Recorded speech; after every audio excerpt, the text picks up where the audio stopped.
कौन बेटा रो रहे हो? चुप रहो। आप सबको पता होना चाहिए कि आज हम सब यहाँ पर शिक्षक दिवस के शुभ अवसर पर एकत्रित हुए हैं। शिक्षक दिवस क्या है और इसका हमारे जीवन में क्या महत्व है, सबसे पहले इसको समझना होगा। शिक्षक दिवस हमारे देश के प्रथम उपराष्ट्रपति, जिनका नाम था डॉक्टर सर्वपल्ली राधाकृष्णन, उनके जन्मोत्सव के खुशी में मनाया जाता है।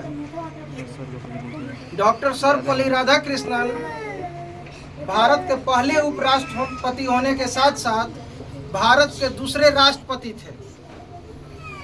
तो इतने बड़े पोस्ट और इतना गरिमा, यानी कि भारत में अगर देखा जाए तो राष्ट्रपति से बढ़कर कोई भी पोस्ट नहीं होता है। तो भारत के वो तो वैसे ही सबसे सर्वश्रेष्ठ व्यक्ति थे। उनकी पूजा एक राष्ट्रपति के रूप में होती तो ये भी बहुत सम्मान की बात थी, लेकिन उन्होंने राष्ट्रपति से बढ़कर भी एक अपना नाम कमाया और वो नाम था शिक्षक। वो राष्ट्रपति अपने आप को बाद में समझते थे, उपराष्ट्रपति उन्होंने अपने आप को बाद में समझा। उससे भी पहले उन्होंने स्वयं को हमेशा ही एक शिक्षक के रूप में खुद को अहमियत अधिक दिया। तो इसलिए शिक्षक जीवन में हमारे क्या महत्व रखते हैं। तो शिक्षक आपके जीवन को, आप बीमार पड़ते होंगे तो आप डॉक्टर के पास जाते होंगे, जाते हैं? आपको एक लकड़ी का दरवाजा बनाना होगा तो आप एक बढ़ई के पास जाते हो, जाते हो?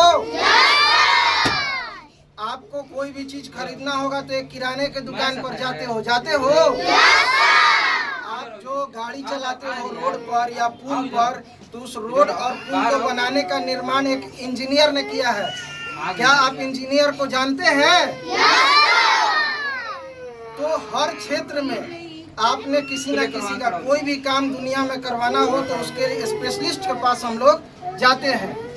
लेकिन इन सब का निर्माण इस दुनिया में, एक डॉक्टर का निर्माण, एक वकील का निर्माण, एक बढ़ई का निर्माण, चाहे कोई भी पोस्ट हो, उन सब का निर्माण एक ही व्यक्ति करता है। और वो कौन है? कौन है? शिक्षक।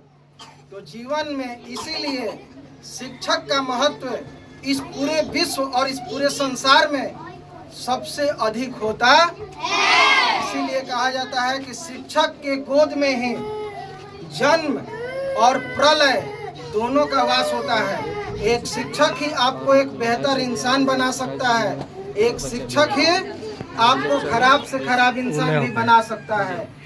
इसीलिए कहा गया है, गुरु गोविंद दो खड़े, गुरु गोविंद दो खड़े, काके लागू पाओ, काके लागू, बलिहारी गुरु आपने, बलिहारी गुरु आपने, गोविंद दियो बताए। है कि नहीं? इस वाक्य का मतलब है कि एक ऐसा समय आ जाए जब आपके पास एक भगवान और एक शिक्षक, दो जन खड़े हो जाए, तो आपको सबसे पहले किसको सम्मान देना चाहिए? तो कहा गया है कि सबसे पहले शिक्षक को सम्मान देना चाहिए। क्यों देना चाहिए? भगवान तो बहुत बड़े हैं, शिक्षक भी भगवान की पूजा करते हैं, लेकिन फिर भी भगवान की पूजा सबसे पहले क्यों की जानी चाहिए? इसलिए क्योंकि शिक्षक ही वो व्यक्ति है जिसने ये बताया है कि ईश्वर कौन है। ये किसने बताया है?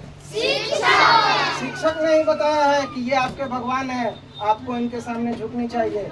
इसलिए ईश्वर और शिक्षक की तुलना में ये कहा गया है कि शिक्षक का पद हमेशा बड़ा होता है। तो जब ईश्वर की तुलना में शिक्षक एक बड़े हो गए, तो सोचिए कि डॉक्टर, इंजीनियर, इन सब का निर्माण किसने किया है?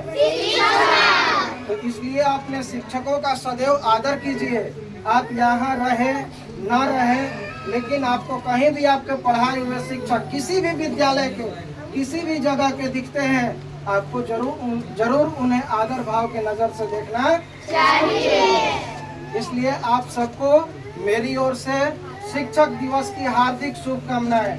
मैं चाहता हूं कि आप फिर से अपने सभी शिक्षक गण के लिए जो कि आपको शिक्षा देने का काम करते हैं, आपके जीवन को उज्जवल बनाने का काम करते हैं, उन सब के लिए आप एक जोरदार तालियां बजाइए।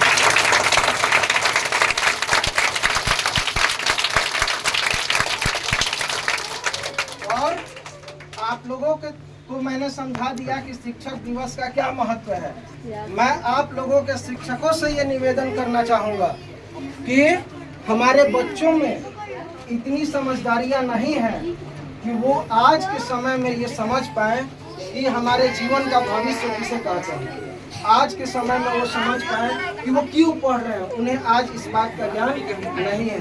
अगर हम यहाँ पर आए हैं तो आप सिर्फ पढ़ाने नहीं आए हैं, यहाँ पर इतने बच्चों का भविष्य आपके हाथ में है। तो इस चीज़ को अपने दिमाग में रखना है कि अगर आप पढ़ाने में लापरवाही कर रहे हैं, अगर आप सिस्टम को मतलब आँख में धूल झोंक करके सोचते हैं कि सर यहाँ नहीं है या वो यहाँ नहीं है, थोड़ा बात कर लें, तो समझिए कि आप इन सबके भविष्य के साथ खेल रहे हैं। इसलिए अपनी जिम्मेदारी को समझ करके